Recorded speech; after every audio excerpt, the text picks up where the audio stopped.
Yo, what is up, everybody? Welcome to Live and Learn, the only show where four white men will tell you how politics work. I'm your host, the Soy Pill. With me, as always, is Hutch, Bane of Hassan, and Hair. I'm really important. TikTok debater and spiritual Jew Pisco, the lawyer legal mindset. And today we have a special guest on, Lakshya Jain. I hope I'm pronouncing that right. He is the political data man at The Argument Mag. Welcome, welcome. Hey guys, thanks for having me. All right. Well, let's just jump into it. I mean, let's not waste any of our guests' time. Hutch, I think it would be great if you led this part, the discussion. We're going to be talking about the polling on Mamdani, the Voting Rights Act, and the implications of it being gutted. So take it away, man. Yeah, why don't we start with the VRA stuff? Because none of us were really qualified to opine on the potential consequences. Can you just walk us through kind of like worst case scenario, best case scenario, and sort of a spectrum in between? Yeah. So basically, the context is this, right? In the American House elections landscape, there's essentially four pillars, I would say. Number one is just like the states that have fair maps. Those are drawn by independent commissions or like a split legislature, whatever it is, but those are like pretty fair. You got Pennsylvania as one of them. Michigan's pretty fair. Washington is pretty fair as like a commission drawn map. Then there's the soft gerrymander states like California, where like the map that the commission drew in California is like a soft gerrymander. It's not really super nonpartisan when you have the Republican on the commission being a Berkeley Republican who donated to Elizabeth Warren. And then you have the Democrat gerrymandering. Okay, those are three. On the other side, there's the Republican gerrymandering. Now, the Republican gerrymandering is kept in check by the VRA, which essentially allows the Democrats, at least like a dozen seats across the South, because you can't just draw black people out of their seats and give them no representation. Like, this is not the 1960s.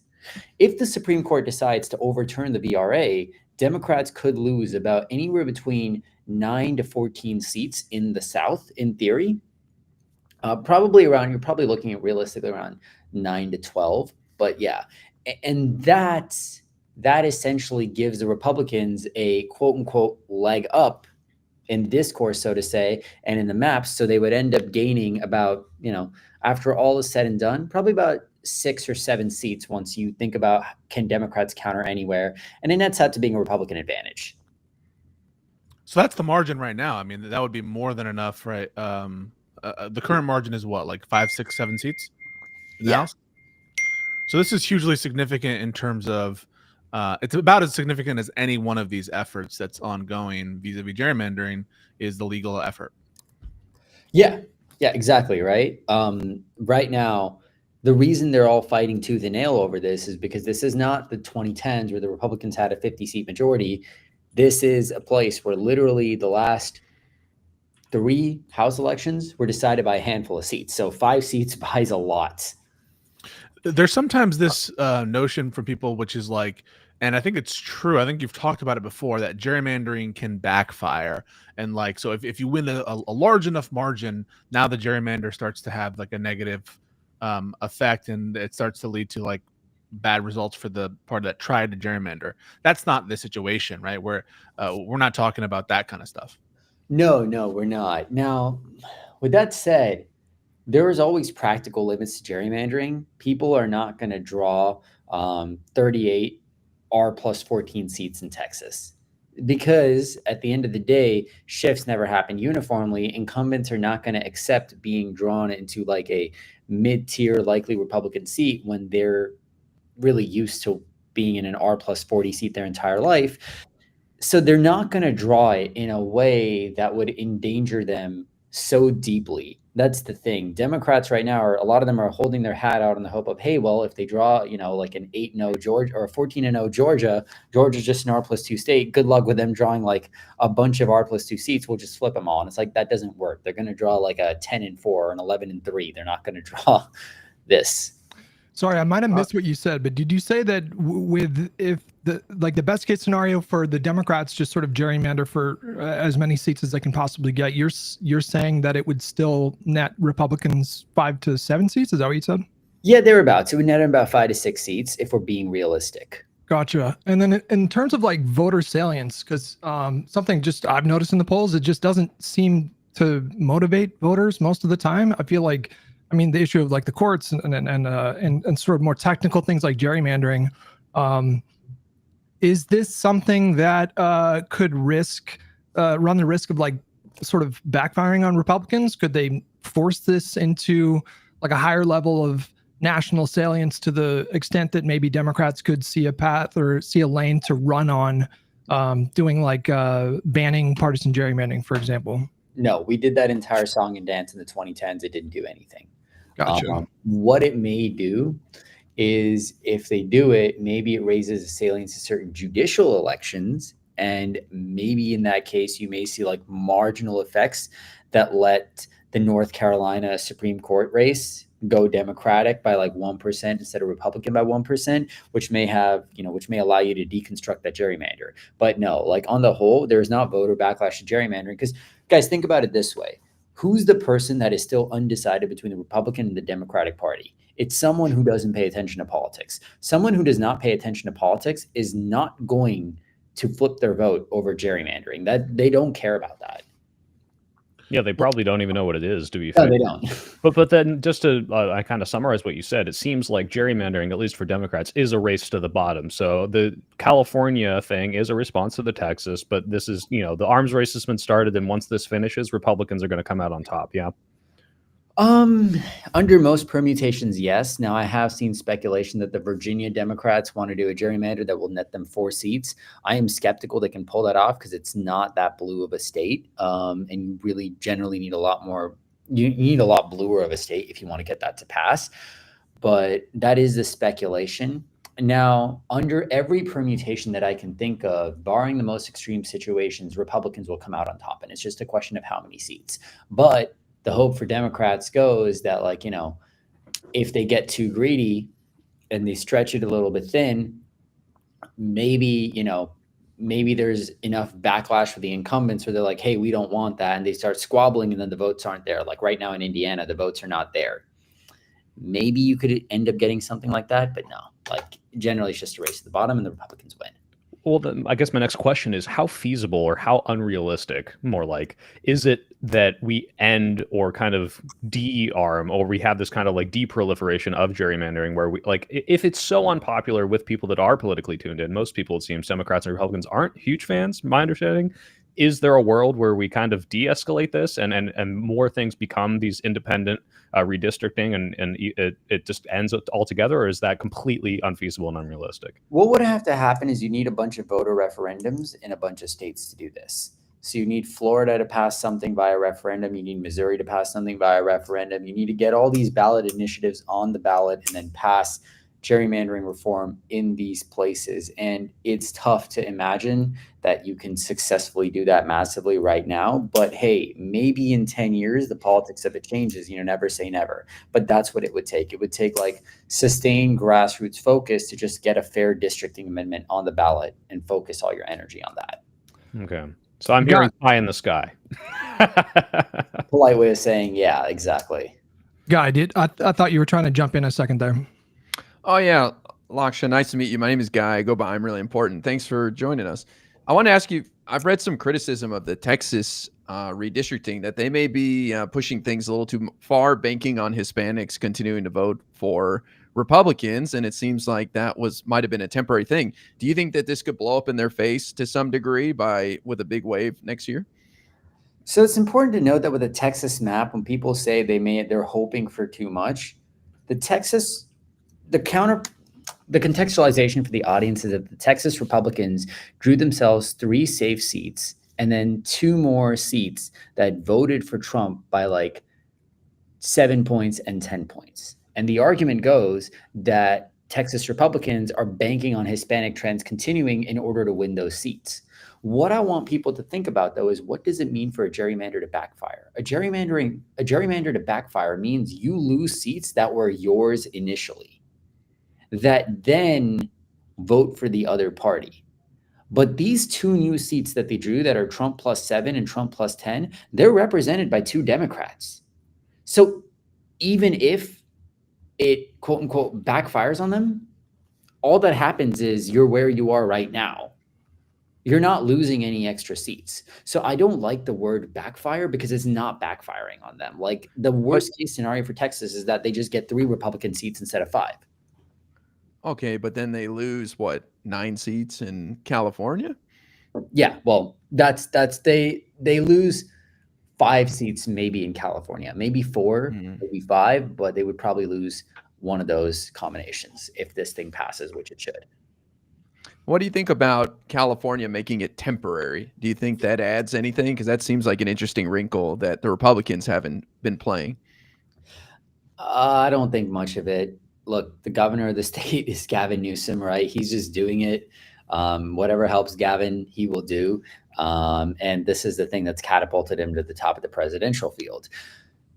That too, Democrats are not as afraid to go partisan as people think they are. Like, you can ask any Republican this, but Democrats will actually go quite low when they want to. They're good at playing politics. I'm not saying that as a criticism. I think you have to go low when the other side does too. But the Democrats are not as feckless as people think. And so the way I think about it, Guy, is that 2030 comes along and we're still in the same exact situation. It's pretty hard for me to think the California Democrats aren't going to do something to try and push the redistricting to be more permanent. Maybe they'll stack the commission. Maybe they'll do something or the other, but they're going to try to at least cement a lot of those gains that they have. Can I channel Josiah a little bit? So you say that about Gavin Newsom, and to some extent I agree. Why didn't they go all the way or why do I have the perception they didn't go all the way in California and do that 52-0 map that people were posting on Twitter and thinking about? Was there some kind of structural reason why they chose not to do that, or is that just playing politics to try to match the Republicans for purposes of optics? Good question. So I actually know the people that drew the maps, and one of the big things behind why those maps look the way they did is because there are practical constraints to gerrymandering that run into just the realities of real life. If you had something where you drew a 50-2, it would look so ugly, and it would put in it would literally put in Monterey with San Luis Obispo. Those two, they would put in communities that cannot feasibly be justified as going together. Then you get the Democrats splintering on it. And it's a lot harder to justify doing something that gains you 9 seats when in reality, you're just saying, I'm trying to counter Texas. Spinning it as countering Texas by doing 4 or 5 seats allows you to then say, hey, look, we're just doing what the other guys are doing. But if you go 9 seats, it's a whole different story. And then it becomes much more politically hard to muster up the will, because it took a big effort to get all Democrats on board for this. And it would not be easy to convince them to go for a 50-2. So it's a political calculation, in other words, is what you're suggesting. Yeah. Yeah. So walk us through the potential map here, because I want to channel Josiah as well, because he was sounding very doomer last week, and he felt like this VRA being gutting brought us sort of inevitability about Dems not taking the House. I guess the people that he follows on Twitter were saying something like that. But I've seen different takes. I've seen takes, comparing the map if it was a D+4 versus a D+6, 8, and on and on. What are your sort of thoughts about the map? So I think the map in general looks fine for Dems for 26. The problem is 28 and onwards. For 26, though, the Democrats really just need to win the House. Even if the VRA goes, and let's say it's gone in time for this cycle, they would just need to win the House by about 5%. That's very doable. I, in fact, would say that's the median outcome. I think the Democrats, if you force me to guess, they win the House next year. Now, the other thing is, if the VRA is overturned, they probably wouldn't do it in time for 2026. They do it in time for 2028. So for 2026, we're still dealing with a D+2 bias, maybe D+1. And then Democrats should easily flip the House.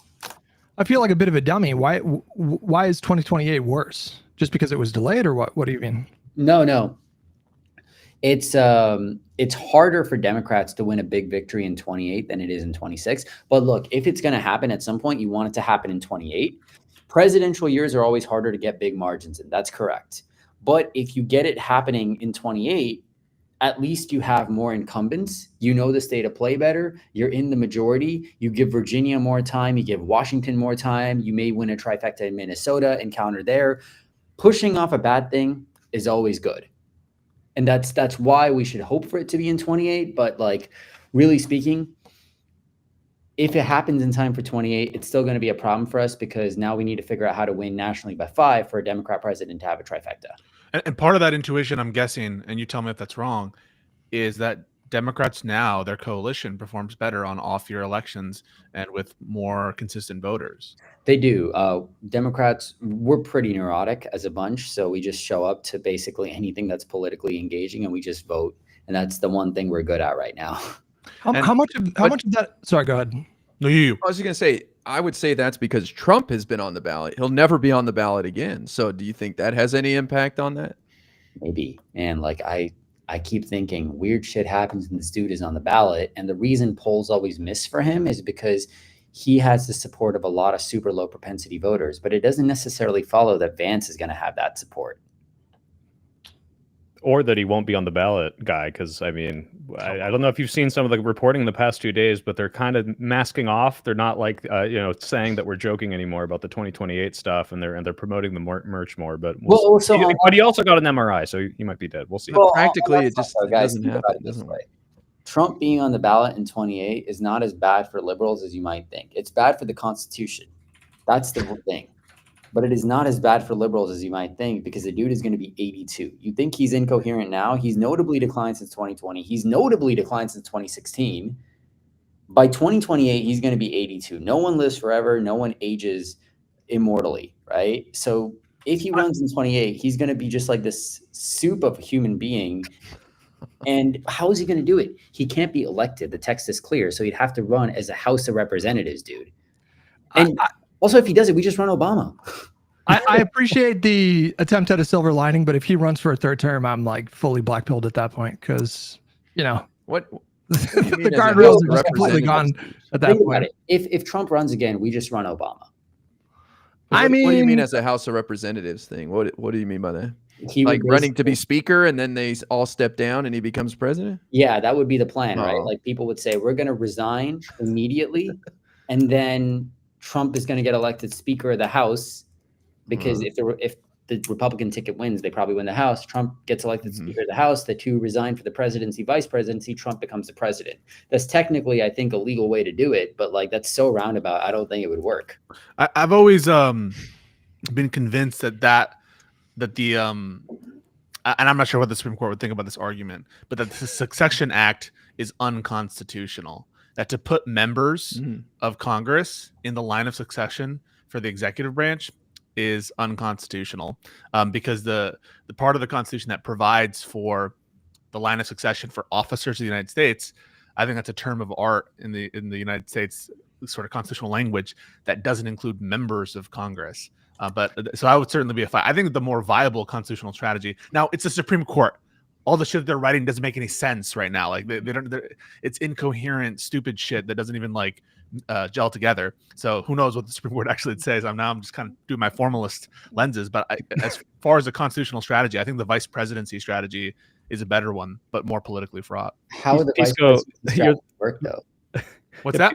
How would that work? So the limitation in the Constitution on the third term applies to elected to office, and that term is particular, and it's not a qualification for office that is similar to the age requirement or to the natural born citizenship requirement, and it very specifically says elected to office, and that must be a reference to the electors meeting to cast their electoral votes for presidency. And if I believe I haven't like tracked down all of these sources, but I believe that there's analysis from the sources of when this was being drafted, that the thought process was, let's make it a limitation on elections because let's say some weird shit happens and we need to bring in some third term presidency to assume the office by some different means other than election because I don't know, there's some fucking decapitation strike or there's some emergency that we need to bring in some old presidency that's already gone for 2 terms. We want to open up the avenues for them assuming the office other than through election. But that's my argument there. Yeah, I've heard that, like, from people I respect, that is very unlikely to pass muster, but I'm not sure about it, again, because again, we're talking about Calvin ball here, right? Like, if their term is really on the table, people can just kind of do whatever and say, like, yeah, you can do it. Like, who cares? The laws. No, that's how I would describe it too. I think it's Calvin ball, especially with this Supreme Court. And one of the problems with the court's doing is predictability is totally out of the window. Both on the Voting Rights Act, which you would think that precedent of Section 2 has been upheld numerous times and even referenced as of last year as at least the thought pattern was that it was viable, but there's just no predictability, including on storied precedent of the court. All right. Well, Lakshya, you have a hard out at 5, and I do want to make some time to get into something that you made waves over this weekend. Hutch will never miss an opportunity to dump on leftists. We got to get that. We got to squeeze that in. No. Hang on. So just for context, Lakshya came out with a poll comparing 5 or 6 Democrats' national popularity, and a lot of people got really upset. I mean, I was seeing people on my timeline, dozens of people, referencing this poll. A lot of people had really strong opinions. What I want to start the conversation with, however, is, correct me if I'm wrong, but you like Mamdani, right? I actually like him, yeah. Okay. So that context out of the way, why don't you dive into these numbers and explain what we're looking at here? So the most unpopular Democrat in our database out of the 5 that we tested so far is Zoran. And I feel like people say, oh, that's because, he has the lowest name ID, so only Republicans have heard of him. But that's not actually true. His unfavorability in an absolute sense, -13, is actually worse than Harris, worse than AOC, worse than Newsom. If you dive down and you say, okay, maybe it's just the Republicans that don't like him and Republicans all know of him, so it looks bad artificially. Well, let's then go by subgroup. Let's see, is he any more popular with independents than AOC, Newsom, etc.? No, he's significantly more unpopular. He's double digits more unpopular than any other Democrat other than Chuck Schumer with independents and with Democrats. Among Democrats, the dude has a +50 approval rating when Harris is +73, Newsom is +66, AOC's +68. Among independents, it's -32 for him and it's -18 for Harris. So these are numbers that suggest Zoran is just straight up not popular nationally. And look, I would be fine with that. He's running for New York City mayor, not for mayor of America. So I'd be fine with that. But then why are we talking about what should Democrats do to embrace Zoran nationally like Chris Van Hollen is trying to tell us to do? That's my point. Well, Lakshya, I guess my question on this would be devil's advocate. Obviously, the biggest number here is that people just don't know who he is, right? So that's going to play a huge part in it. And then the people who do know who he is, whether independent, Democrat, or Republicans, are getting hyper polarized coverage of either this guy is the savior of the new Democratic Party or this guy is going to introduce communism and do another 9/11, right? That is kind of the exposure that people get. So how confident are you that if this, obviously this 4-10 years in the future, if he was running on a national stage, because he is in the national conversation, but it's just the city of, a big city, but it's just a city election. If he was exposed on a national stage, running for a national stage, do you think that these numbers would shift significantly, or do you think that kind of projects outward in the same way? Well, I think one thing to know is Zoran can't run nationally, right? He was born not for president. He's not eligible, but if he ran for Senate, let's say numbers change. Not really, and here's why. When was the last time a New York City mayor, a Democratic New York City mayor, got more popular? Look, de Blasio ended up doing a lot worse after the first term. People just hated his guts. Eric Adams is Eric Adams. Most big city mayors in general have, especially left-wing big city mayors, have seen their tenures just plagued by infighting between departments because of police department wildcat strikes, and you get a whole bunch of people getting mad that you can't actually do as much as you said you would. How many people do we really think are going to like Zoran once he gets in office? That's my thing. I don't know if I would be willing to say that he's going to get more popular. That's my thing. And maybe I'm wrong.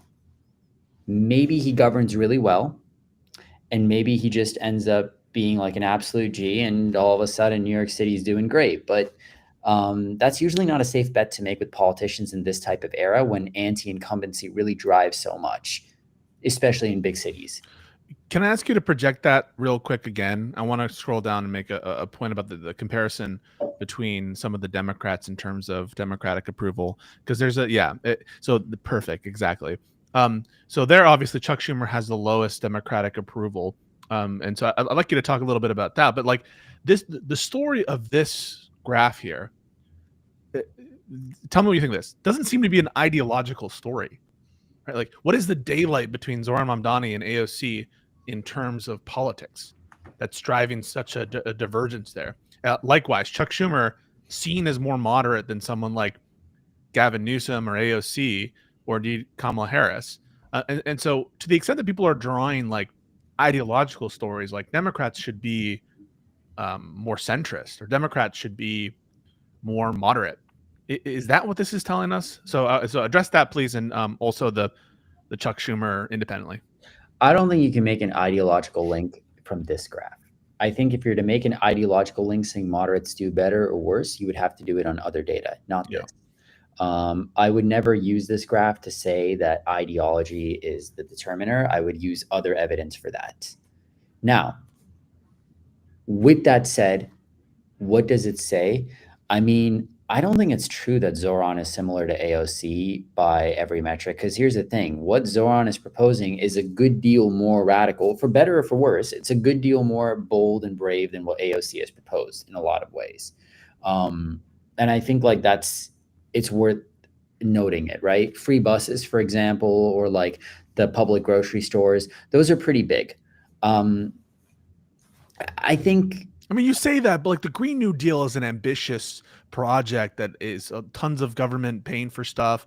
She is in favor of Medicare for all. And crucially, she's an early endorser of what Zoran stands for and is supporting all of his policies. And so I hear you that she didn't maybe initially propose some of them. Some of the reasons is because she's a federal representative. And so it's not specifically germane to her. But in her context, in Congress, I mean, she's proposing free stuff for people. And it's going to be paid off. How's it going to be paid? Increasing taxes on the rich. And so I hear what you're saying. Maybe he's perceived that way because he's Muslim. Maybe he's perceived that way because the policies themselves have a little bit more of his stamp, personal stamp on them. But is it ideological? I guess you already answered that. But yeah, sorry, talk more about that. Apologies for it's not. So the thing with AOC is that AOC at this point has had almost a decade in the limelight as a Democrat, right? She has essentially, I don't want to say moderated a lot since she became a national figure, but I will note, right? Like her relationship with the DSA is basically on the rocks. DSA in New York City actually like hates her guts, half of that wing, though then again, they kind of hate everyone. But the thing with AOC is like essentially, for all intents and purposes, rapidly approaching generic Democrat. She is an incredibly talented politician. She is incredibly skilled. And what's bigger is that, like, after so long of the Republicans just hitting her from one end, Democrats slowly coming to defend her from the other, and her changing her policies just a little bit, and the Democratic Party moving more in her direction over the last 6 years, which is a credit to her.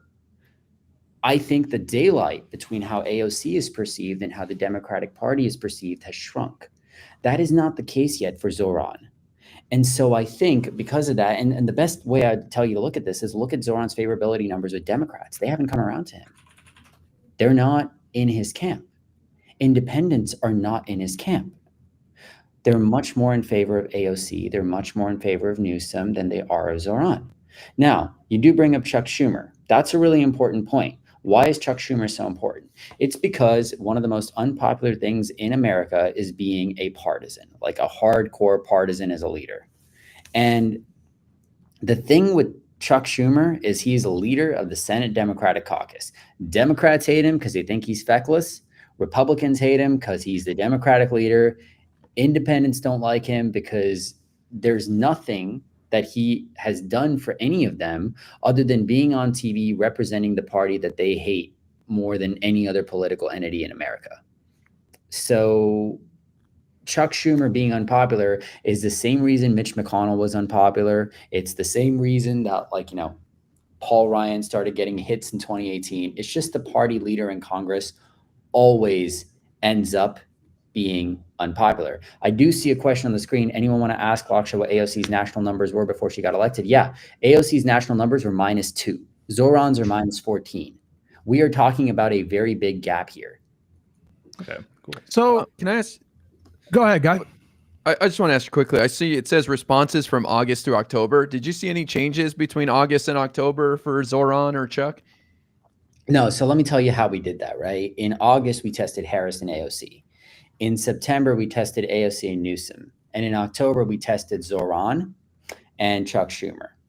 And we basically took the numbers for each of those surveys, and then we were like, okay, this is Zoran's numbers, these are AOC's numbers, these are Gavin Newsom's numbers, these are Harris's numbers. We combined AOC's numbers from August and September.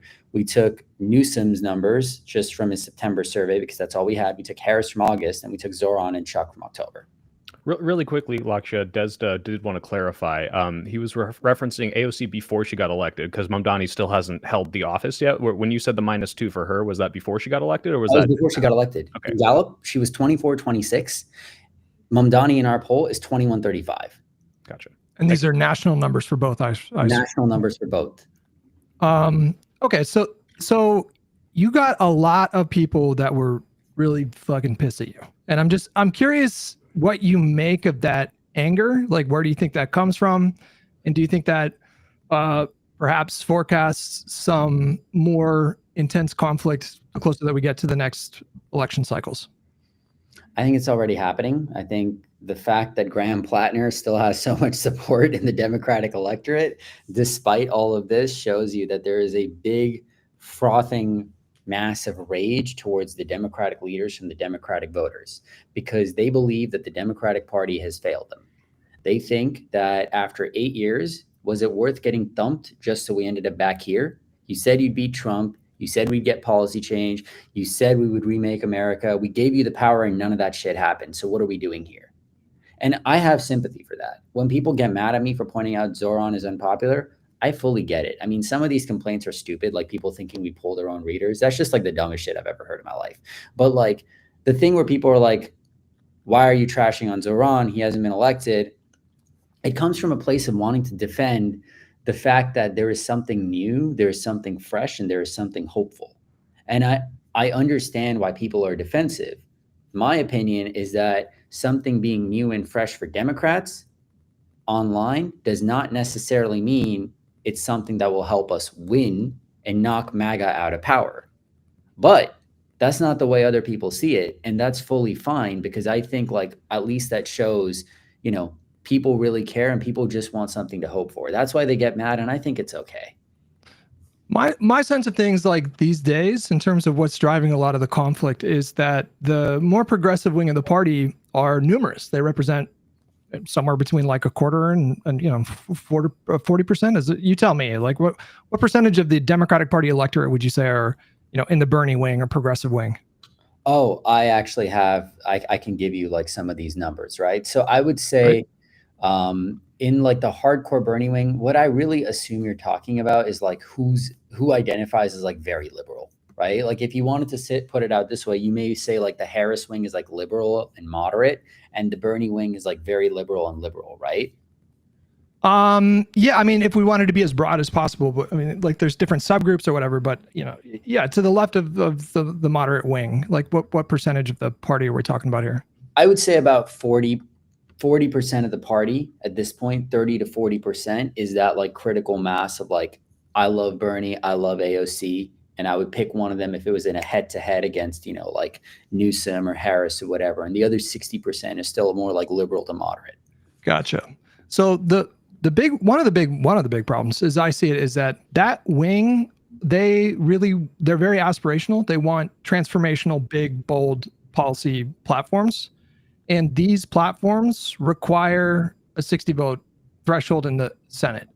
And so that sort of ability to accomplish that legislation doesn't seem likely anytime soon. Now, like I think you mentioned the last time that you were on, that something can happen and the political wind shifts so much that you just can't plan for that sort of thing, like a depression or COVID. War, COVID, these sorts of things. But barring some pretty big event, their policy goals seem pretty out of reach, at least for the short term. The long term, maybe demographics continue to shift or whatever.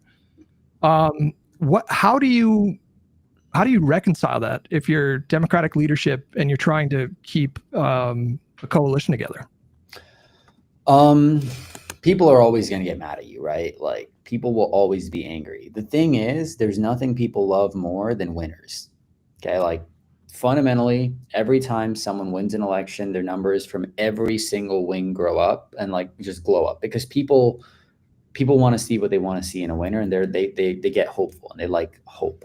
The best thing I would ask you in this regard is, like, why is Josh Shapiro just like universally popular with Pennsylvania Democrats? Left, right, middle of the road, Pennsylvania Democrats, they all love the guy. He's not a progressive. It's because he's competent, right? He's done a good job as a governor. It's because he's competent, right? When you're in the wilderness, you have time for all these fights. When you're losing, you have time for all these fights. When you're unpopular, that's when people want to fight. But if you figure out a way to win, if you figure out a way to get popular, if you figure out a way to keep the country running smoothly, people in general, just a broader swath, are going to like you. And then there's just not enough appetite to muster up significant opposition. No one is going to primary Josh Shapiro. Okay. Like, progressives hated his guts in 24. The amount of shit he got on Twitter was insane. But what happened? Josh Shapiro is the most popular Democratic governor in America right now for a swing state. And the biggest reason for that is because the dude is just viewed as a competent guy who wins, and he does good shit that liberals broadly like. And so there's no appetite to primary him. There's no organized opposition to him, because you can't when you're in power and you're popular. That's just the next Democratic leader really is going to have, they're going to have competing wings, obviously, as any admin will. But like, do you guys remember when Biden got to office? And people loved the dude in the Democratic wing for the first year and a half. They called him most progressive president of my lifetime. They loved him. And then right after the 2022 midterms, he was like royalty in a lot of Dem circles. People loved the guy because they're like, wow, we avoided a red wave. Like, Biden's strategy worked. We got the IRA. And then once Israel-Palestine happened, that split a rift in everything because of his handling. But even then, when did Biden's standing really become toxic among Democrats? It was the debate. That's when people are like, hey, he's losing, kick him out. So I have a quick question then. So you're talking about Josh Shapiro's proven record, like people kind of, I don't want to say bandwagoning, but jumping in with a winner with that proven track record. The conversation that we always have, the Hutch Pisco debates about should we move more left, should we move more center, are one thing. If Mamdani or any of these more progressive people do end up winning and do end up establishing policies that work, and have an established, group like Shapiro does in Pennsylvania, like Mamdani would have then in New York. Do you see that shifting the conversation, regardless of what people should do now? That's going to change the voter base demographics because of those proven results, if that does happen? I think in New York City, it totally could, right? Like, I think New York City, if Mamdani wins, governs responsibly, has a lot of success. People look at him and they're like, wow, New York City is booming under this dude. Like, yeah, it could change the calculus. His endorsement would become one of the most coveted things nationally. Y'all remember Rudy Giuliani in 2008, right? Like, there's no reason that Mamdani wouldn't enjoy a lot of support if people viewed New York as doing super well under him. I happen to be more skeptical that would happen, but I'm open to being proven wrong.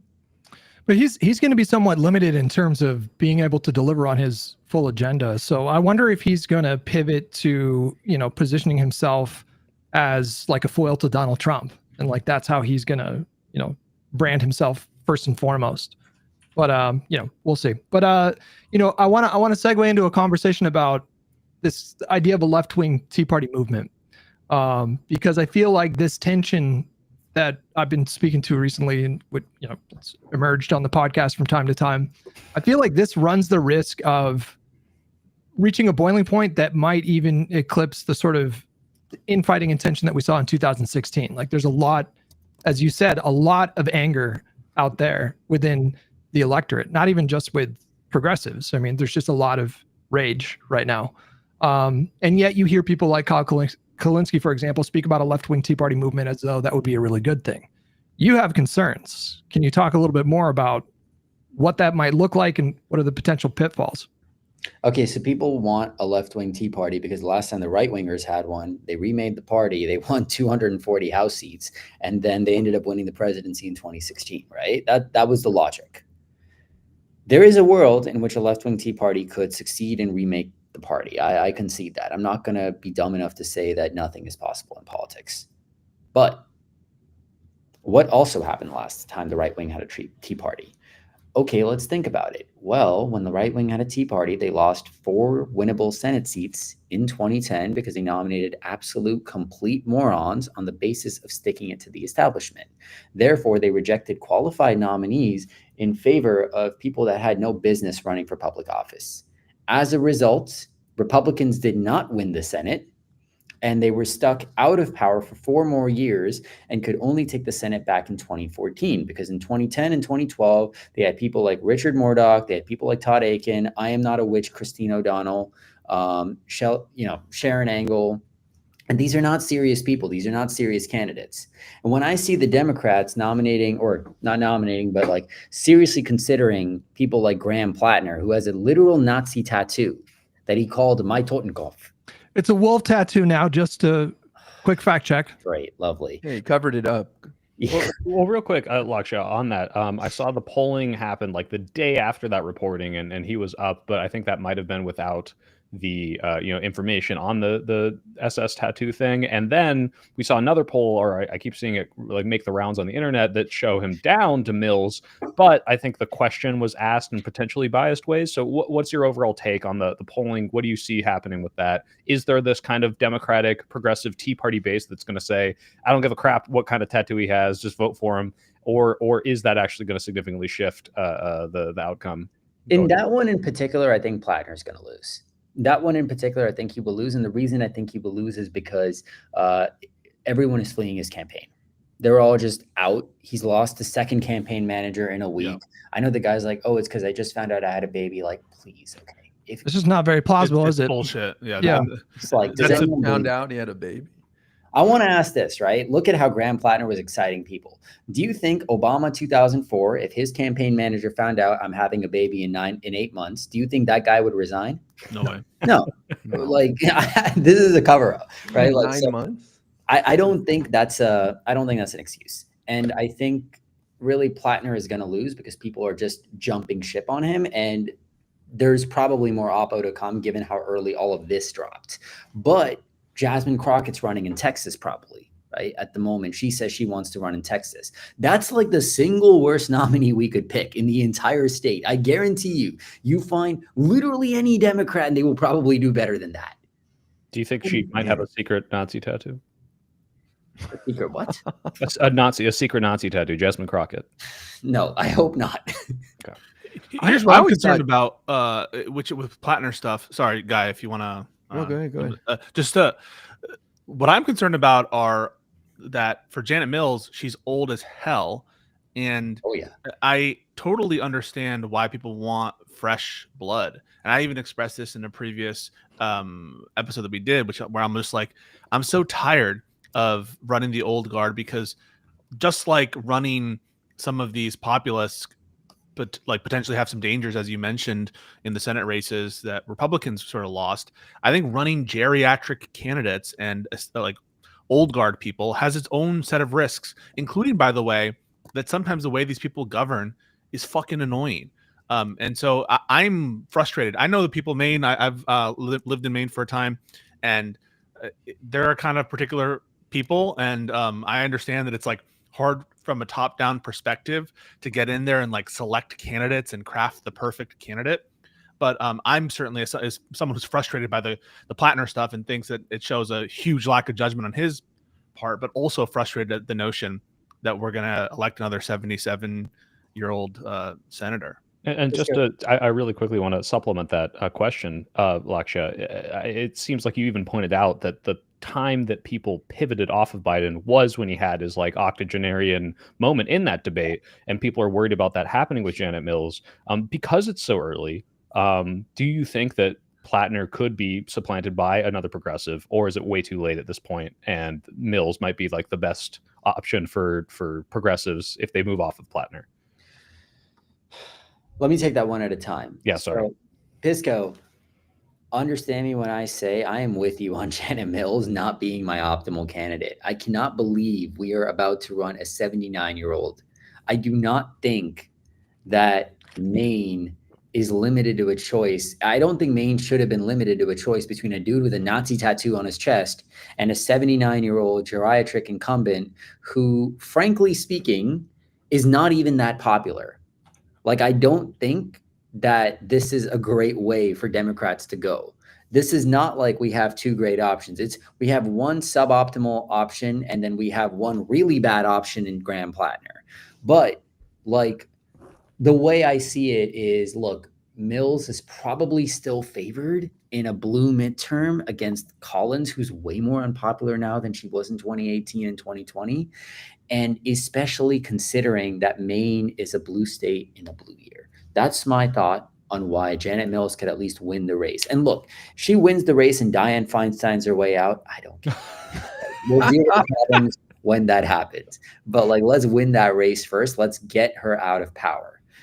The second thing, what exactly would, and look, I might get this question wrong, but I think you're asking more about like, can another left-wing candidate emerge? I don't think so at this point, because Plattner is not going to drop out. And if Plattner is not going to drop out and no other progressive candidate is really willing to take the mold, I don't really know if another one's going to run, especially because Mills has a really good team. Like, Mills' team was the one that like dropped all of this shit like right away. They're brutal. They're really, really cutthroat. I know some of the people that she's hired, like, they're very good at what they do. And I don't think a progressive insurgent is going to get in at this point against Mills. That's just my 2 cents. I think in that race, that's gone. But I think in a lot of other places, you're going to see progressives really try to like beat up the old guard. You're going to see Dan Goldman get primaried by Brad Lander probably. And like, that's, Lander would win that. No shot. You think Lander wins that? Yeah, I do. Lander would beat Goldman. Wow. Goldman has a fortune though. Yeah, but Lander is actually in tune with his district. But Lander's a loser. Why is he a loser? Wait, why is he a loser? Because he lost the mayor. He ran for mayor and he got his ass kicked. I think it was a respectable showing, and he's like that guy Scott, whatever his name is, the controller. Scott Stringer, in my opinion. Maybe I'm wrong. I'm not in New York City, but I think he's a loser, like Scott Stringer. Perennial loser. Isn't he the dude accused of like sexual misconduct? Stringer? Yeah, Stringer. The only Stringer I know is Stringer Bell. No, Scott Stringer. 2021, his campaign imploded in part because of the Me Too allegations against him. I don't know. He just runs every year, every 4 years, and loses, and so I don't know. But as far as Maine goes, it's like the oldest state in the union, right? With like its population, so there's a whole bunch of old people up there. So I don't think they have a problem with an old person. And Janet Mills was like one of Chuck Schumer's like prime recruitments. Like, he was stoked to get her. So I think they're feeling pretty good about her winning up there. No, I mean, like I said, I think Mills wins. I just don't like the fact that we're running a super old candidate because, shit could happen. She could just deteriorate rapidly. I'm sure all of you guys have had really old relatives.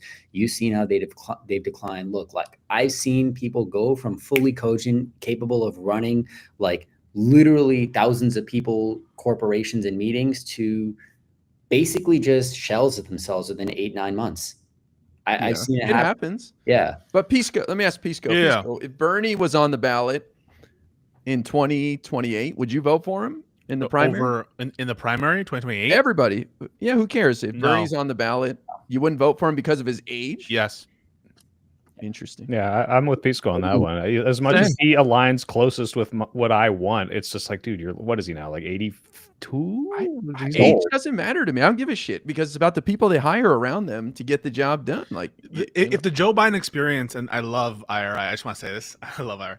If the age thing doesn't matter to you at this point, then I can't believe you missed the lesson of Joe Biden. I mean, that was the lesson. We can't keep doing the same mistakes. Well, I'm not looking for Eleanor Holmes to run for re-election. Okay, I'm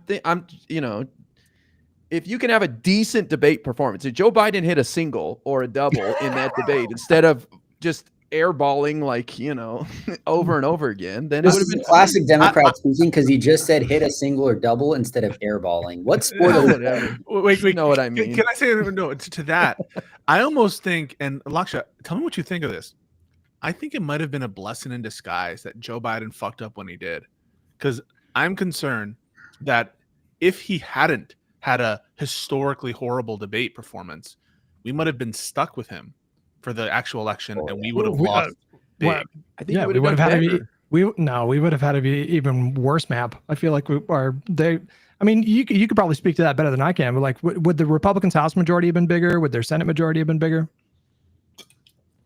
Shit on Biden. We love this. Normal Biden performance, okay? Not shit the bed debate. Normal Biden debate. Let's just take Biden where he was, like, let's say he had we can't just pretend the debate would never have happened. It would have been a debate. Let's say you got like a mediocre Biden. What would have happened with Biden is he probably would have ended up losing Arizona by enough to endanger Ruben Gallego. He would have lost Nevada by more, and Jackie Rosen would have been in trouble. Maybe you can make the case. I wouldn't make this case, but maybe you can make the case he does slightly better in Pennsylvania and Bob Casey wins. I won't fight you on that. But like, we lose Nevada Senate seat, we lose Arizona Senate seat, we lose a bunch more House seats in places like California where Adam Gray scraped by like 215 votes. So yeah, I think if we ran Biden, we'd be worse off in a lot of places. I think you're getting to the point at that place where we lose a whole bunch of states we have no business losing, and then we're thinking about like, shit, how do we counter the Republicans' 56-seat Senate majority? Right. So I see the tattoo thing, and I'm pulling my hair out because I don't really know a lot about this Plattner guy. And I'm like, we're making the same mistakes in a lot of respects. And the fact that we don't have a challenger to a 77, 78, whatever, she's 79 or 77. Anyway, whatever, really fucking old person. It feels like we are now, at least in the context of the main Senate seat, inexorably led down this path of doing the same thing again. And that is driving me insane. And I know that and what you say right here is like, well, I don't really think that there'll be another challenger because Plattner won't want to get out of the race. Another egomaniac who can't, whatever. But do you think he's going to get out of the race? No, I don't. No, I don't. I don't think that you're wrong about that. I'm just saying it just does feel like the mechanics in Maine is leading to us doing the same stuff. And that is driving me absolutely crazy. It's making me want to like tear my hair out. Well, I just want to jump in and say, like, so Mills is not my ideal candidate either, but if she unseats Susan Collins, who's been sitting there for 30 years, I'm going to be happy with that result. Yeah, like, I'd be happy if it was a fucking I don't know, some person who, like some criminal unseated Susan Collins. I'd be happy with like anyone who is able to unseat Susan Collins. My concern is she won't be able to, and that she might have some issues when she needs to, I don't know, run again for re-election. No. Just look at the fundamentals of the race, okay? Like with the fundamentals of that race, she absolutely should unseat Susan Collins. Again, Collins is 73, right? She's going to be 74, I think. She's not some spring chicken. It's not like she's like some charismatic young candidate that's got like 30 years ahead of her. She's not Jared Golden. This is Susan Collins. She's much more unpopular. Maine is a D+8 state. In a D+5 year, you're looking at a D+13 baseline. Collins overperforms, maybe by double digits, she still loses. So I think any Democrat that's just baseline generic replacement level is going to be good enough to beat Susan Collins. Mills is fine. Like, I don't like her, but again, she's like fine.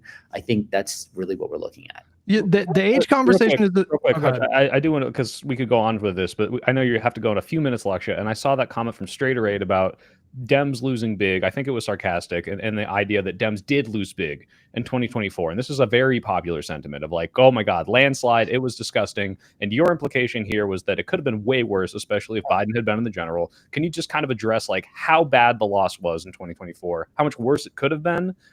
Because I see this narrative all the time, and I kind of want to dispel it. Let me lay something out for the audience, which is that right now I can give you an easy path to Democrats winning the Senate in 2028. You win Maine and North Carolina in 2026. Okay, that gets you to 49. You hold all your current Senate seats. That's not even a fantastic midterm. That's just a normal average midterm. You win those 2 Senate seats, you're at 49. Okay, now 28 comes around. These are the seats that were up in 2022. 28 comes around. You win in Wisconsin, that gets you to 50. You get a Democrat winning the presidency, gets you to 51. Bang, right? Because the vice president acts as a tiebreaker. All of a sudden, you won the Senate. Congratulations. Now, let's just think about what would have happened if Democrats, for whatever reason, lost 2 more Senate seats in 2024. Let's say Democrats are at 45 Senate seats now instead of 47. What happens? Those 3 flips that I just labeled to get you from 47 to 50 get you from 45 to 48. All of a sudden, President Newsom or President AOC is walking in with a Republican Senate. And there is no way to get past that barrier unless you can somehow flip a state like, maybe you flip North Carolina again and you get to 49. Congratulations. How are you going to get to 50? Flip R plus 10 Ohio? Right now, we have a clear path to 51 Senate seats in 2028. It's literally just flip Maine and North Carolina in 26, flip North Carolina and flip Wisconsin in 2028. That's all. That's how close we are. I know, but that's what's frustrating me, and why I want to take an even bigger step back. We bring up Ezra Klein a lot on this podcast. We're almost like a fucking react channel to Ezra Klein. But just like, let's take a big look at what the fuck we're doing here, and the bigger picture about why we're not competitive in rural states, why we're not competitive in every state, like we're in Montana, in Ohio anymore, Ohio and Florida, which were the perennial swing states. And my concern is we are playing for the short game, for the short race, because we just need to win this election. It's this election. And I agree with a lot of the urgency with the respective different races. But as I step back, I'm fearful that we're not taking a look at the bigger picture here. And that's why I have these broader concerns with Democratic leadership that I constantly raise, is because why is it the case? Why that we have to win and sneak in these margins? He's like 50, 51 margins. We're like, if we lose this one Senate race, then we're fucked for 6 years or 4 years or whatever it is. Why aren't we competitive in a broader way? And I think it has something to do with what you brought up, Lakshya, initially, which is, why is Schumer unpopular? He's unpopular because the Democratic Party, I think by your words, the most unpopular political institution in this country. That seems like a problem. It is. Look, for all the shitting that I do on Zoran, okay, like where I say like, hey, this guy isn't popular, please, like, let him just run New York City, don't take him nationally. For all the shit I say there, I'm going to say one more thing, which gets a lot of the establishment Dems mad at me. I think that, firstly, like I said last time, if Bernie would have won in 2016, we would have been having very different conversations right now. I also think that the ceiling that the Bernie left has is much higher than the ceiling that the Democratic Party of Joe Biden has. I think this is why.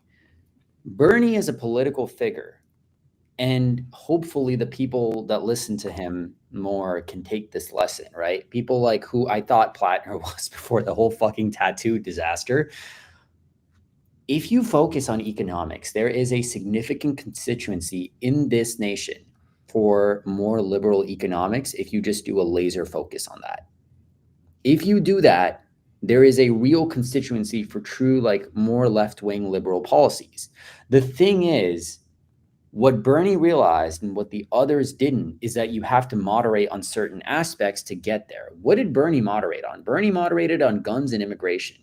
Bernie was big into saying that, like, immigration is something he's very hawkish on. He came out a couple days ago and he said on the Tim Dillon show, of all things, hey, Trump did a better job than Biden on securing the border, which is like, okay, like, I don't agree with him, but that's the type of thing that I've been telling establishment Democrats, you guys need to say shit like this, because if you want to push support for left-wing policies economically, people are not going to do that unless you give them the security, you give them the assurance that you're not also trying for a globalist vision that they have no appetite for. And the thing is, I am a globalist, so that is extremely frustrating to me. I think terrorists are stupid.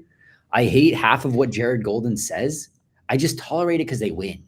And that's the thing, right? Like if Bernie, if someone like from Bernie's wing, from the left wing, came about and had a bold left wing idea that was like, in a way that I saw could clearly win a national election. And I'm not talking about Zoran or AOC. I'm talking about someone in the vein of Bernie coming back and saying, I'm going to, have these weird heterodox views on guns and immigration. Even if I find them stupid, I would be their biggest supporter, because that movement can get you back mountain states like Montana. It can get you back states like Kansas. It can get you back states like Ohio. It can win the Midwest. That's the type of thing that has super, super, super high ceilings, because it can remake the electoral map in ways that you never really thought possible. What do you think of the Democratic Party strategy of strategically backing off in Nebraska? Like, do you think that's a valid strategy? It looks like Osborne is going to run again in 2026. That's not going to work again, but I think it was great the first time. It's not going to work again because people now know he's basically the de facto Democrat. But that was great the first time. We should do it more in states. We get like one shot at these things, and we should use that one shot wisely. And Osborne, to be clear, if 24 was, a 2020-esque environment, Osborne might have won.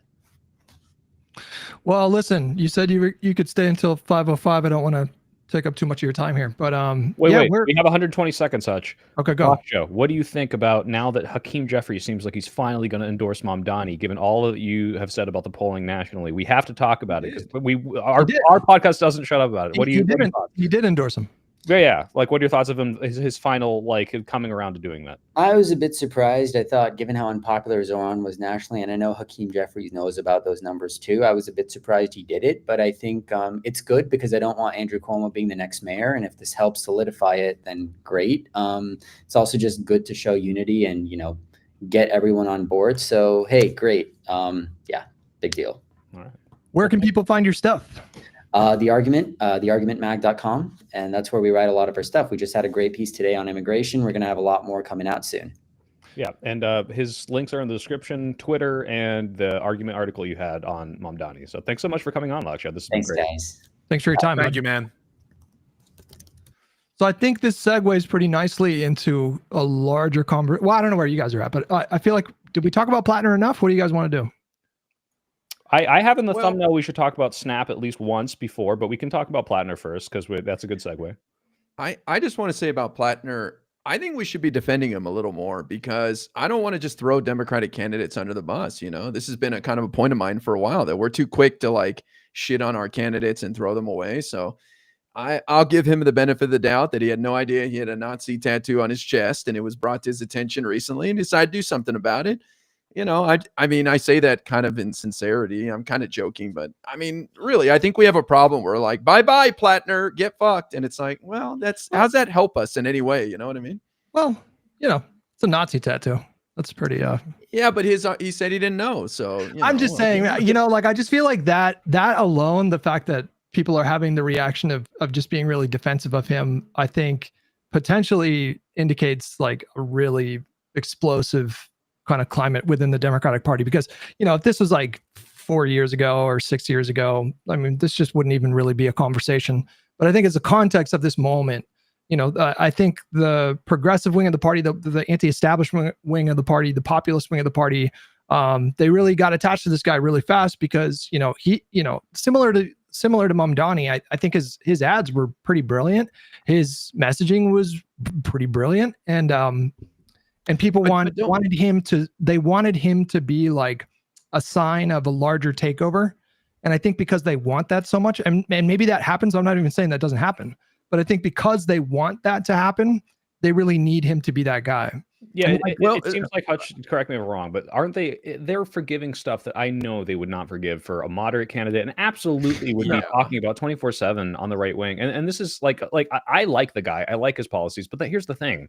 If you had any other candidate that was like, hey, I'm a former Blackwater employee who joined 11 years after the Blackwater scandal and got disenfranchised with it after that and not after the actual scandal, and had a Nazi tattoo for 18 years.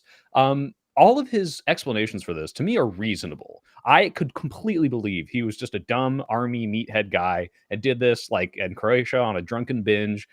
I've seen dumber stuff happen. But what it displays to me is a lack of judgment, a lack of foresight, and that's not what I want from a candidate in office. And if he had, like I said, if he was in the general, and this was him or Collins, easy IRI, easy. Why would we throw this guy under the bus? Absolutely, like let him step on top of us, right? Like I don't care. I want him to beat Collins, but it's the primary, and it seemed like Lakshya said that there isn't going to be a progressive that steps up and replaces him, which is really disappointing because I don't love Mills, but there could be if he steps aside. Like I feel like the honorable right thing for him to do is to step aside and coronate somebody else, you know, and then maybe there's a path there. But I just feel like the other thing too, guys, is like he got caught like lying. It's just firmly established. That's what I'm most concerned about. I agree with everything basically Soypil said, and what I'm concerned about is the personnel stuff where he's losing personnel. That always to me is like, oof, big red flag. Yeah, and then second is right. There's red flags on the for the respective of the reporting that he knew about it before, and that concerns me because if he is lying on top of this mistake, right, which I can totally buy, and like I'd be the first one on the fucking it's like, hey, yeah, he went to Croatia and there's some jerk Nazi person who hates GIs or something and just like put this Nazi tattoo on him, and that's like I buy that. I buy that story, but it's the reporting that it's a lie, and it's the personnel issue that makes me think there's a lack of judgment. And yeah, you're getting rat fucked by the establishment. Why are you putting yourself in a position where you can be rat fucked by the establishment? And that makes me like, fuck, like what's going on here? Well, I just want to say, I have no reason to support this guy. I like Janet Mills. I think she's a great chance of winning. I know you guys have your differences with her, but I think it's very easy to cancel him. The evidence is there. You know, you don't have to say any more. But I think this should be an exercise in defending our candidates. Just in general. But he's not. That's where I'm coming from. But he's not our candidate, though. Well, but he is. He has a D next to his name, and he's running for the Democratic parties, and he's very popular among progressives. Like Bernie's there with him. And, you know what I mean? So I'm just saying, I feel like everybody's too quick to abandon him. And this is a pattern we have in the Democratic Party. Wait, hold on. How far does this logic go, though? Like, what if it came out that he, you know, sexually abused a kid or something like that? I'm just saying, like, defend it, all right. Defend child sexual abuse. I'm just saying, you're saying, you know, he found out to have a Nazi tattoo and then he lied about not knowing about it. So, but we got to stick by our team. So, like, how far does that go? Well, I don't know where it goes, but I'm just saying, I feel like everybody is quick to cancel him, and I don't want to jump on board that, even though it benefits the candidate that I want to see get the nomination because I think she has the best chance. I'm still finding myself wanting to defend him, to stand up for our progressive candidates in general and candidates in general. Remember when the guy, who was this, Mark Robinson or the guy? Yeah. He's like, I'm a black Nazi. Yeah. So like, Black is not there. I know he didn't. Porn account. Yeah. Sorry. Yeah. I know, and yeah, I think it was an old porn. I think you're right, Hutch. But like, I'm not saying that like there aren't good explanations that one can give for this stuff. I'm concerned about the reaction, and I'm concerned that it was like a revelation and that we were able to do it was able to happen this way. It kind of feels like there's a lack of judgment there. Now, if he becomes a nominee, I'm going to advocate that everyone vote for the nominee. That's kind of my whole bag, is like to vote for that person, because I think whatever the threshold is of wouldn't vote for him because he did some kind of child, I don't know, grape or something. I don't think that we're there yet with the whole what's going on here, but I definitely think that people should be taking this into consideration when choosing who to vote for. And I don't think it's like off limits for Democrats to be talking about it. That's what I'm like, yeah, I guess if he becomes the candidate, we should defend him over Collins, that selection. I agree with that. But I also agree with Hutch, like, this is the time when we ought to be talking about it. Yeah, and this is like a legitimate thing to talk about. Yes, but we on the Democratic Party side are quick to attack ourselves over and over again. So that's what I'm talking about. That general like pattern of let's attack ourselves more than even the right does and pile on. I'm like, well, maybe we should take a step back and like try to defend our people a little bit. Well, I am one to hate on purity testing. I agree with that. But I think the difference is there's the purity testing that we've seen in the last 10 years where it's like Gavin Newsom has all this amazing legislation, and maybe he's not progressive enough, but he says one thing that trans people perceive as like super anti-trans, and that's well, I'll never vote for him. That's like purity testing that I think is harmful. I think you need to look at like the whole picture here. I think in a primary for a candidate that shows incredibly poor judgment, and to be clear, I don't think he's a secret Nazi. If you look at the texts and the Reddits and all this, he's like a Michael Brooks fan. He's like super anti-fascist. Like he's probably not. Like, didn't he call himself a communist? Yeah, he called himself a communist. It's much more the idea of the judgment, but that's not purity testing in the same way as the Gavin thing. That's like, this guy's really fucked up. If Econoboy gets canceled, then we need to cancel Graham Plattner for calling himself a communist.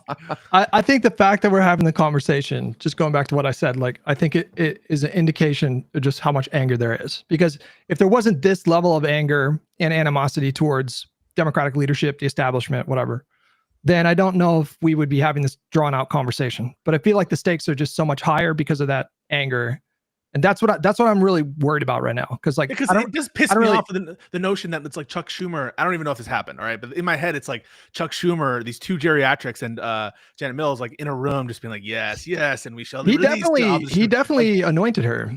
That fucking pisses me off, and I'm just like, recruited her. You motherfuckers, let the people vote. Like on the one hand, that's my attitude. Then I'm just like, you motherfucker, Graham, you really gonna let them rat fuck you like this? You really put yourself in a position like that? And so I'm caught and torn in this context. What I do think though is that it's a legitimate thing for people to talk about, and it shows a lack of judgment. And I agree with IRI to the extent that he's saying Democrats have a general willingness to throw their candidates under the bus or whatever. But like, this seems like something that we should talk about. I don't know.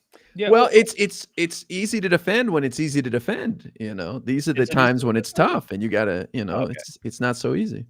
I was gonna say, did you guys see the Cenk had a debate with, I forgot who? I did watch it on, and Cenk, and I really hate this narrative that like the attacks on Plattner are like this oppo research. Like, it is opposition research. If it's bad and the person wants him to lose, they're gonna release it. But like, I want to know. I don't care if the enemy. It's not like they're playing it up in a way that displays it any differently than the reality of the situation. And I don't like this narrative that we just dismiss legitimate criticisms of a candidate just because maybe it was drawn up by the opposition party. Like, what are your thoughts on that? That debate was fucking ridiculous because Cenk is. I think it was Mehdi moderating a debate. Yes. I think the person that he was debating, I think like worked for Hillary Clinton or something, like definitely like an establishment liberal type. And this person was defending Janet Mills, and he asked Cenk, "What can you tell me about Mills' track record in Maine?" And Cenk said he had no idea, which is just fucking ridiculous. Like that I think is a sign of like how poisoned the discourse has become, is because like the narrative of that anti-establishment thing just sort of trumps any, like, you really didn't think to like research Janet Mills at all before you entered into a debate about her. I don't know if that's a critique of like that movement, but Cenk is a bit of a dummy. Yeah, it showed the kind of like populist brain rot of like, I'm anti-establishment. It's like, okay, well, what don't you like about Janet Mills? And like, I looked through her record. I'm like, oh, I wish she was like a little more progressive on like XY, thing. But like, I like that she's pro-environment, whatever. But like, he didn't even do that. Like, he knows nothing about it. He didn't know how popular she was in her previous races. And just to clear it up, it's Kaivan Shroff was the one he was debating. Who was the other guy. Kevin, you mean? Is it Kevin? Kaivan? Is that pronounced Kevin? Oh, I don't know. Yeah. All right. I mean, she basically told Trump to fuck off at the White House to his face when it came to trans women in sports. So I mean, like, it was, that doesn't count at all, I guess, for that wing of the party. No, her track record. When I looked at her track record, it was like on the spectrum in between moderate and progressive. Like, she definitely wasn't full centrist. She had some progressive bona fides. But I get people's concerns about age in the post-Biden era. It's just a different kind of landscape right now. That state is old as fuck. I think it's like the oldest state, like in the union. Like, a bunch of old fucks out there, man. They want an old fuck to represent them, so let them have an old fuck. Well, let's have like a second, like in a duel, right? So like when Dianne Feinstein just collapses on the Senate floor, I want an immediate Janet Mills is nowhere on near retainer there to vote in the next hour if they hold a vote, because that's what they can't die and miss votes. It's ridiculous. Well, speaking of she's votes, nowhere near that. Speaking of votes, let's get to the snap stuff, because this is pretty fucking interesting. Wait. Can I just say one thing? This is who. Go ahead. This is who IRI is going to defend as the candidate for the next Maine election. I put it in the chat. Is this All right, about the I'll- pardon? Go ahead. Yeah, What put is it it? up there. Is this about the pardon? Well, and I have Oh, to God. prove I'm not a robot. I have to prove I'm not a robot. All right, now Okay. This is IRI's ideal Maine candidate. Dude, she's not okay.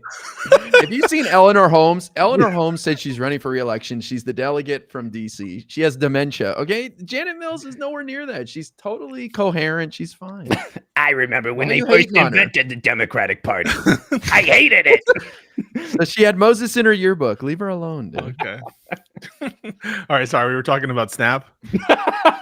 So the USDA, I guess they're declining to use emergency funds to fund SNAP, which is our food stamp program that we do in the United States. Do they have the authority to do it and they're choosing not to? Is that what's happening right now? Well, Hutch, I mean, you look at the Trump trying to use like emergency weapons research funds to fund like the DoD and a couple other branches for like a week, and it's like, oh, obviously you're willing to subvert congressional spending to fund what you think is necessary, like ICE and the military, but you won't do it for SNAP. It seems But I'm asking, like, what's the rationale that they're using? Are they saying we refuse to do it? Or are they claiming that they don't have the authority to do it?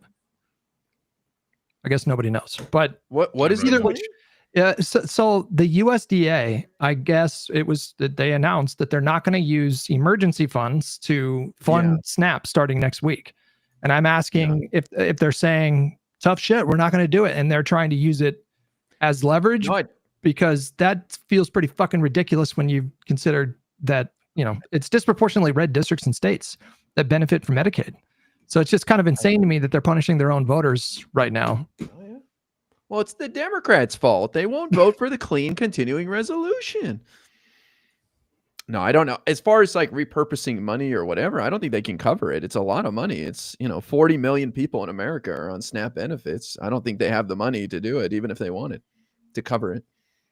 Like, I mean, from other pots. Do you guys think that this? I mean, I guess like what I hear just universally when I talked about it is people are like, well, their voters are just going to believe that it was the Democrats' fault because they're loyal Republican voters. But I don't know, man. I feel like even if you can shift some on the margins, people like low-income families, a few percentage points this way or that way, it could have significant electoral consequences. And this just feels like they're playing with fire right now. I don't know. You guys tell me. What do you think the risk is right now? Well, I think your average voter has an elementary school education level about civics, right? And so they don't understand the filibuster. They don't know the Democrats didn't do this, that. All they know is Trump's president and I ain't got my food stamps. So what the fuck's going on? So I think I'm with you. I think that Republicans are going to get creamed on this. And Trump's out of the country. He's not even here the week it's happening. Plus, federal employees are about to go their second paycheck. Not get a full one this time. They got a partial one last time. And the military is going to go without a paycheck. That little $130 million stunt was like $100 for every soldier. And the ACA premiums, I think those letters are going out literally next week. So and there's you no can go on the guarantee of back website. pay like there should be. Legally, there has to be, but people are, I mean, I know I'm talking to a lot of people in government and they're like, I don't know if he's going to actually do that. So it's... Well, shit is hitting the fan. I mean, people need to pay their bills. Most people in America live paycheck to paycheck. So Trump's out of the country. The House is on vacation. And most people know Trump's president. Don't know what the filibuster is. So I don't And see the how holidays the are on the horizon. The holidays are on the horizon. Yeah. Thanksgiving coming up. So this is all very bad. I mean, the country's suffering. It's going to continue to suffer. And I think the Democrats need to be poised in this moment to take advantage of it. But yeah, no, it sucks. And I don't know if you guys saw this, but I really commend Newsom for doing stuff like this. And I don't know if other Democratic states are, but it looks like the National Guard and other, Newsom's going to say, well, I'm not going to let my citizens suffer due to the SNAP, ending of funding. Let's get emergency food out to people and communities, like distribution wise with the National Guard. I don't know. Do you guys think that plays well, or do you think it's like I mean, obviously in California, that's never going to go red, but should the Democrats be doing that? Or it's like, how can we maintain the narrative that Republicans are hurting people, but also keep our people from, starving essentially? I mean, I don't know what they do specifically, but I'm inclined to agree with Pisco's normal take that I just feel like they're not being creative enough about how they get their messaging out. I just listened to a Pod Save America interview with John Favreau. He interviewed Chris Hayes. It's a really good interview. You should check it out. But they were talking about like the old school kind of reliance on sort of regular media buys, and how there's like a whole entire like consultant industry that are incentivized to tell, you know, Democratic candidates that there's like still so much value in these kinds of ads. And it's a little troubling right now because I feel like there's just such a gaping wound that the Democrats could just like pounce on right now. And I just don't you see didn't them see like the Kitty enough. Congress video on TikTok, did you? Because they're That was killing great. it. The They're what? killing What it. did they do? The Kitties Explain government shutdown video. That was fine. I literally That was fine. amazing. That was actually fine. I have no problem with that. And but they should keep doing it. They should do Kitties Explain SNAP, Kitties Explain Medicare increase in premiums. I think that's the gap is getting filled right there. Think about how brilliant it is for Gavin Newsom to use the National Guard to distribute food. It's like, here's what we would do with the National Guard when we have an option, and it's to give food to needy Californians, right? So I think that's actually very smart. And he should pull a Trump, right? All the aid should have the Gavin Newsom aid packages labeled with his face on it. Yeah. Kamala Harris, this is a message to you. I respect your fight in the 2024 election. I think that you saved the country from a greater landslide and the potential, and I think that you did an honorable job in what you did. And I respect a lot what you did. You don't need to run again. Disagree. So I'm excited. Pisco is referring to, I think, a BBC interview where she said, "I'm not done," like very strongly indicating that she's probably going to run again in 2028. And I don't love the idea. I mean, I do think like, listen, like the fact is, you know, in the states where advertising for Kamala wasn't being deployed because they were either safe blue or safe red, those states swung more for Trump than the states that she campaigned in. So you could make an argument that if she had more time, she could have improved on that even more, sufficiently enough to win. Not only could you make an argument, Hutch, you could write a whole book about it called 107 Days. Is that the premise of her you book, guys, maybe? You guys aren't thinking about this the right way. You think the same coconut-pilled Brat Summer having Kamala is going to show up in 2028? No, she's going to show up totally different, say, fuck these people. They're all going to prison the second I get in there. Attorney General Jack Smith is going to have a quota to lock up 1,000 MAGA a day, and you guys will be like, let's go. Oh, I didn't even think about a possible Attorney General Jack Smith until you just said it, and I immediately became hard. Rock hard. Right as you said That's what I'm it. saying. Yeah. Like, people are like, Bumped into oh, the it's going to be table. the same Kamala talking about Dougie and all this. No way, dude. She would bring a totally different attitude. I punish can't Kamala believe we're with the doing iPad. this. We're doing it. Are you? I can't tell if you're fucking with me, IRI. You want Kamala to run again, and you're. I don't know. The hairs on my back stood up a little bit when he said that. I was like, You guys love General Democrat Jack porn. Smith. Revengeful, vengeful Kamala. I don't know. I'm talking Yeah. alligator Alcatraz, quadrupling the space and stacking it with MAGA people breaking rocks all day long. Yeah, but Stacking man. you can do that with Josh Shapiro, and you could do that with Gavin Newsom. You could do that with Ruben Gallego. You can do that with all these people. You can do it with AOC. But nobody's going to be as pissed as Kamala. That is kind of interesting to think about. She Like, pissed at you know, Joe Biden. Why was she like? Why is she like more mad than the rest of us? I'm just saying, there's no way she shows up with the same campaign and the same strategy, and I think it would be impressive because she's a successful person. This is somebody who got reelected to attorney general with like 60% of the vote. She didn't even have anyone run against her for DA when she was there. I think she's a very smart, capable person who got thrown into a possible situation last year. I don't want to relitigate that, but I'm just saying, I think she will come back, if she does, with a totally different attitude and will impress a lot of people. Yeah, but you would have a very compelling elevator pitch for Hunter Biden. Like, Biden's coming back, but this time it's Hunter, and he's gonna. Yeah, I mean, like, he's a pretty cool guy, Pisco. I mean, he's got the sports. That's what I'm saying, cars, like, he's got the women, he's got the drugs and the lifestyle. You know, I'm just saying, Kamala's a bad bitch, dude. I'm saying. Brat Summer is over, Pisco. It's Brute Summer now, and Kamala's coming back with a vengeance. Oh my god. I mean, like, you know, it just. I could see it happening. Like, I don't know if I'm like, I'm like slightly opposed. I'm like 70% opposed, 30% favor. But, you know, if she got out there and she just ran a completely different campaign, the tone might completely change. And everybody on this podcast might, you know, agree that, yeah, you know, she seems to be making a good run for it. But right now, it's just, I don't know. You guys know me. I'm pretty risk averse. And it just seems like pretty risky to run somebody back to back.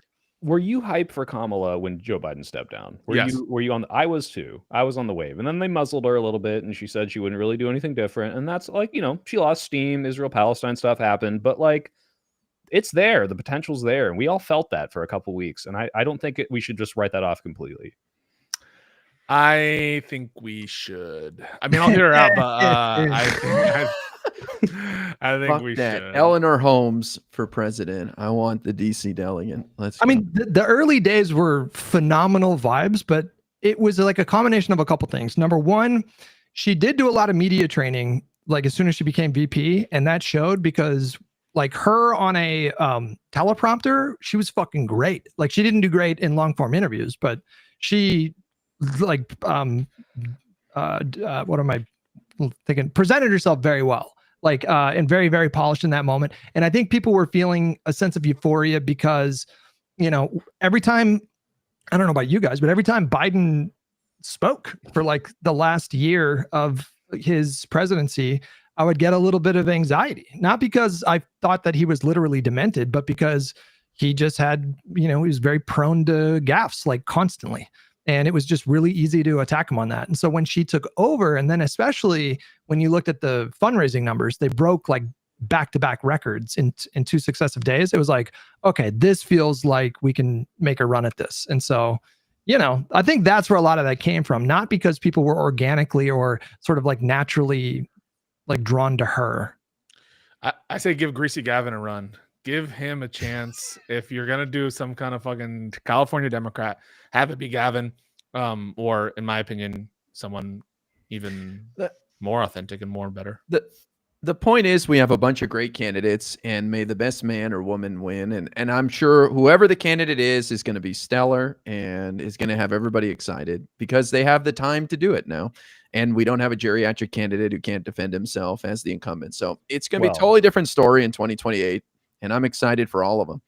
I don't know. I would have voted for Biden for a third term if I had the opportunity. Hell So let's run him. Let's run him again. Let's run Let's run it back. Let's run it back. Double down. Biden, Trump. All right, guys. We're coming to the end here. Let's do our general shout out. Hutch, what do you got going on this week? I'm gonna have a conversation with Lycan at some point. I don't know when that's gonna happen, but I'll be live. Cooking? No, he didn't like one of my tweets because he felt like I was too aggressive to lefties, and I said, "Well, that's not why I'm doing it." Aggressive to lefties? Never what? So I don't know when that conversation is going to happen, but I'll be live starting at 8:30 a.m. Pacific, 11:30 a.m. Eastern time, Tuesday through Friday, and then also not on Sunday because I'm going to be gone. But yeah, did Hutch? I know you saw this. Did you guys see Hutch's word graph of Hassan mentions per minute, and there's just this big red bar, and then every other topic like a little below that? I don't know if you guys caught that on Twitter, but that was fun. No.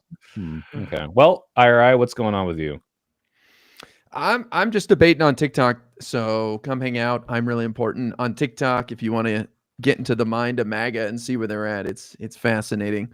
I've got a huge Jubilee coming up in like a week and a half. I don't know who it's against, but it's like they didn't tell us, but it's a mega conservative, and they're bringing in like all the all-stars from Jubilee, so it should be cool. All right, Pisco. Yeah, probably still less streams this week, some off-stream commitments and stuff like that. But videos going to be posted this week, and then hopefully back on schedule the next week. Hopefully. I know I keep saying that, but yeah, apologies for the semi hiatus. Did you hit the 1,000 TikTok followers? I think we're closing in on 700 something. Oh, yeah. I already got a channel strike, so IRI was right. Oh, hell yeah. It's already over for me. It's over for you. I posted a video where I think some guy said the word Holocaust, and now it's just done, Oh, no. All right, and then on my end, if you guys like dog shit blood sports debates, I'm going to have an Israel-Palestine debate in about an hour here on the channel. Oh, wow. A Graham Plattner debate on Wednesday, and you're debating Graham? I'm debating Graham Platt. No, it's a tattoo. It's about. What did you know, and when did you know it? Who the fuck was the tattoo artist? Defend it to a Jew, right to my face. Come on, Plattner, give it to me straight. I don't identify as white. You don't identify as white? Yeah, no. Okay, but I'm judging you as one. Okay, so what would you say? No, I'm Latino, man. What do you identify? I'm Latino too, but look, hold up our hands. Look at these tans. Come on, Pisco. We're all inside all day. I'm olive skin. I know. Like recently, I like am a little bit more. Is pale, it? But... Okay. Is it 100%? I'll say all men. Yeah, 100%. Okay. I'm from Peru, motherfucker. You look white as fuck to me. So yeah. I was born here. But When they I've ask, never would you been hide so- me? I wouldn't hide Pisco because I wouldn't have to because he passes. All right. Yeah. All right. And also, you. TikTok debates. I'm joining in. I'm doing that for Unfuck America on Wednesday too. So we'll see how fast I get banned. All right. Otherwise, yeah. Tune into Live and Learn every Monday. I'm liking our setup, guys. We Fuck yeah. are We don't honoring need Josiah. We never need Fuck that dude. That all he did dude was drag us down. talk You're about better. Rise of Skywalker and shit. That's so stupid. No, You're but just better. You're just better than Josiah. Just I will say this moving forward. Now that I have controls, I have a timer. And when Hutch and Pisco get in shouting matches, I'm gonna remove IRI and myself. It's I just was gonna on my be head best to head. behavior. I was on my best behavior. This Yeah, week. today nothing happened, but I'm just saying moving forward, I have a timer, and as soon as that timer's up, bam, cutting it off. I like Hutch. Yeah. Hutch is my boy. I don't I know didn't say you guys hated each other. I'm just saying when you get at it, and we can't let it go on too long. It's gonna be the No, Hutch it's smart. Pisco Rumble. I'll make a banner for it that'll appear every time you start rumbling. We need to do like one-off Do it. podcast, just That's him funny. and me sparring. Yeah. 100%. It'll help people because I know people watch the VOD and they'll skip right to that part, so then they'll be able to tell when the fight They'll is. You know know. what I mean? Awesome. Well, I see all the Hutch thumbnails, and it's just Pisco red face, Hutch red face. Like, Live and Learn breaks down. Oh wait! Last little drama morsel. Kyle Kalinske hates you. He doesn't hate me, but I don't know. He might hate me, but like he was asked a question on a podcast that he does, and he explained that the reason why he didn't want to talk to me anymore was because our editor put him in a thumbnail. Hey, you can't just throw him under the bus the whole time. But Oh, you're canceled now too, bro. It was like slightly clickbaity, but not really. Which, can we show it? I was a What little. is it? It was like something like I don't know. The title in the thumbnail was saying lefties that equate Republicans and Democrats are doing bad things. I just some concise form of that or whatever. I'll check in with him because maybe the thumbnail was really bad. This one right here. No. He's a useful idiot. What about What the Oh. fuck? Oh No. Exposed. what about Exposed. what about this one, Hutch? Is it the No, one keep where going, he broke keep your going, heart keep and he said going. he's really bad? Keep going. Is it I don't know where. I don't know where it is. Fuck. He's just wrong. No, it was a Holy thumbnail with shit. like him and Jen. Unhinged. It was like him and Jack and Crystal and like a couple other people, and it was like This is you know. bad. He's a useful idiot. He's wrong. No, it's so funny because one great thing about Erin is she's like encouraging me to put deranged leftist denies reality in unhinged debate like that fucking engagement farming. But no, dude, I think you fucked with Kyle, man. But let's try to mend the bridge. Let's try to mend the bridge. Well, we privately corresponded. I won't say everything we talked about, but like he made it known in our brief interactions that like clickbait stuff was like, oh, he's like, yeah, no, that's just play the game. What's like whatever, you know, because I think he had like an aggro thumbnail or something like that. Like he classified me and Josiah having a conversation with him and Crystal as like explosive debate, and it was like not that at all. It was just and I thought like I didn't care. I don't give a fuck. And so I was a little surprised to hear that he's like principally opposed to clickbait, but it is what it is. It's So- it. You're punching left. You keep punching left. Wait. 2 million hitting on everyone else. You know, This one. It's the Oh. total. No, it's not that one. It's Not not that one. this one. It's not even that one. No, it's a different one. That's a good one. There's so more? many.